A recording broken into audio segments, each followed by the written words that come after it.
Joining me now is Mitch Landrieu. He is a co-chair of the Harris-Walz Campaign. He's also a co-chair of the convention right here in Chicago, so no one better to talk to. Thank you for being here. Oh, it's great to be here. Well, it's great to see you. Let's start off with tonight. President Biden has been attending conventions since 1972. Yeah, he'd say 1863. Yeah, but yeah. And he's spoken at a lot of them, yeah, but never delivered a speech like this. What should we expect to hear from him tonight? Well, think about this man's life story. I think President Biden will go down as being one of the most consequential presidents of our lifetime. When he ran, he said he was going to run and he was going to build a bridge to the future. Well, we're literally doing that with 14,000 bridges and 60,000 projects. But I think that what he was talking about was something bigger and better. And tonight you will see him pass the torch to a new generation of leaders that he helped curate. But Joe Biden got elected when he was 29. You know that his wife and two of his kids were killed. He got up and he went back to work. He had a son that died from brain cancer. He got up and he went back to work. He had a son that had a challenge with addiction like so many American families. He got up and he went back to work.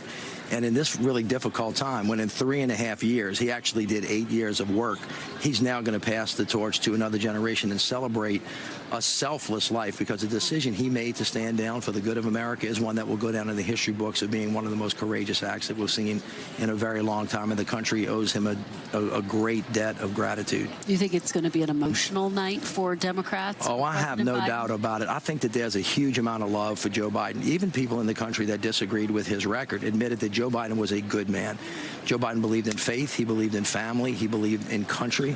He's a man of deep faith, and that has gotten him through all the difficult times in his life, and he always gets up the next day. And right after he said that he was going to stand down, he said, but you know what, I'm going to run it through the tape, and I'm going to finish the next 6 months in a way that is going to be great. I'm going to pause our conversation for 1 minute because I believe, yes, there he is. Wow. President Biden doing a walkthrough right now of the convention hall. He is likely going to get a sense of the podium. The First Lady at the podium. First Lady, is she there? Standing at the podium. First Lady standing at the podium as we speak. Mitch, as we have this there she is right now. We are going to hear from her tonight as well. You know, there's been so much reporting, and I have some reporting, that the Bidens do still feel to some extent that some in their party were not respectful of his legacy. To what extent is that part of tonight's backdrop? I think, honestly, I've known President Biden for a very long time, and I can't. There he is, right there.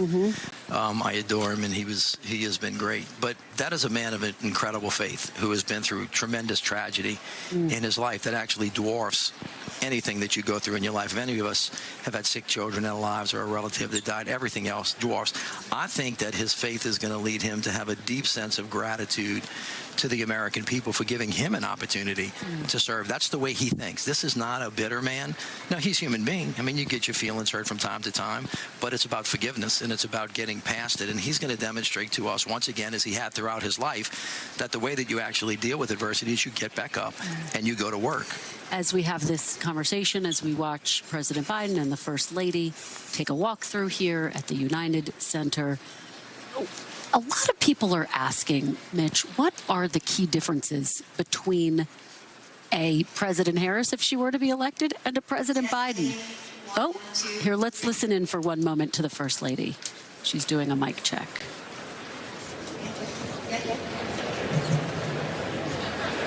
Okay, mic check is over. What's the key difference between Vice President Harris and President Biden if she were to be elected? Right. Well, the first thing, that a lot has changed in the last 3 weeks, but one thing that hasn't changed is Donald Trump is the same guy he has been for the past 6 years that everybody knows and people are tired of.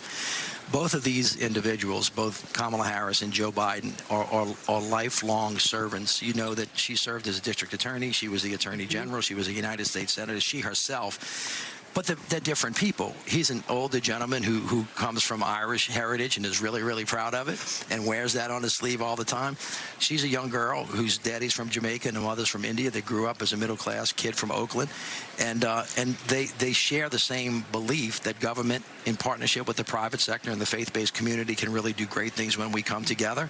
But there's no doubt that they're going to be differences. She will definitely be her own person, and it's going to be just a wonderful thing to watch her come into her own. Well, and And as you say that, as you tell us, no doubt there will be some differences. We see President Biden standing at the podium tonight ahead of tonight's speech, in which he will officially be passing the torch to Vice President Kamala Harris after stepping down at the top of the ticket. You see him there gesturing, getting comfortable with his surroundings, big smile as he does this walkthrough. Mitch, you say there will be differences. But let me just say this. Yes, you cannot overstate how incredible it's going to be for him after having gone through 3.5 years of a presidency, which is as good as 8 years of most presidencies. And he's handing over the torch to a younger generation that represents the things he's been talking to the country about, how powerful, a peaceful transition of power with elegance and with kindness and with strength. That in and of itself is the idea of what America should be. The other side of the team doesn't really believe in that kind of stuff. And that's the big difference between us and them. And look, as you and I were discussing, when he ran in 2020, he said he would be a bridge. And here we are going to see that tonight play out. But you say there will be some differences as we continue to watch President Biden, who seems like he's really enjoying this walkthrough. He's savoring the moment. Can you name a difference between President Biden? I'm going to let that play out. I just don't want people to be surprised that there would be no way for anybody to expect two politicians to have the same thing. I was a lieutenant governor in Louisiana for 6 years. I served two governors, one Republican and one Democrat. When you're the number two, your job is to try to be loyal and to try to make sure that the person who's at the top works. But when you get your own feet on the ground, when you get your own voice, you've noticed, I know about her in the last 3 or 4 weeks, just a sense of I've got a shot now to be and say and do. But her general theory of life is the same. The way she does stuff may be different. For example, on the child tax credit, she may say, listen, I really think we ought to lean into that. Or the CARE agenda, the Family Leave Act. I really, really want to think about the way the president approached this issue or that issue. And you can fully expect her, without saying that there's a rift between them. There's no way that these two are going to be the same. And she will be her own person. You bring me to my next question. And here you see President Biden seems to be exiting. I think he's done. Slowly talking to folks in a very traditional Biden fashion as he walks off God bless the stage. him, as he would say. It's great to see him. He just, for folks who are just tuning in right now, President Biden leaving the stage after doing a tour. Yeah. Well, it will be a very emotional night. There's no question about that. Yeah. A very poignant moment. Let me ask you, because you raised the child tax credit, we know that the vice president proposed some initiatives that would make it less expensive to build affordable housing. All of these things require Congress. And as you know, President Biden tried to expand the child tax credit. He had to abandon that effort because he couldn't get this Congress on board. Why would it be any different? And I know we don't know the makeup of Congress, so I'm asking a little bit of a hypothetical. But let me say this. How will she get it done? The big difference between us and them is they don't care about it at all. Who's fighting for you? You got to really push Congress, to do the things that you think are important. But it falls into a much broader umbrella, which is this. Kamala Harris believes, as Joe Biden did, but she does as well, that if you invest in the American people, if you invest in things, if you bring everybody into it, then we all grow from the bottom up and the top down. The other side thinks we ought to just give a tax break to the rich. They really don't have an economic plan. And so as she thinks about these things, she will continue. We very well may win the House and the Senate, and she may have that as well. So, we'll see how that goes. All right, Mitch Landrieu, thank you very much. Great to be with you. Really appreciate it. Appreciate your helping me have this moment. Well, that was a great joy for me. What a surprise. Yes, report on President Biden doing his mic check. Thank you so much. Thanks for watching. Stay updated about breaking news and top stories on the NBC News app or follow us on social media.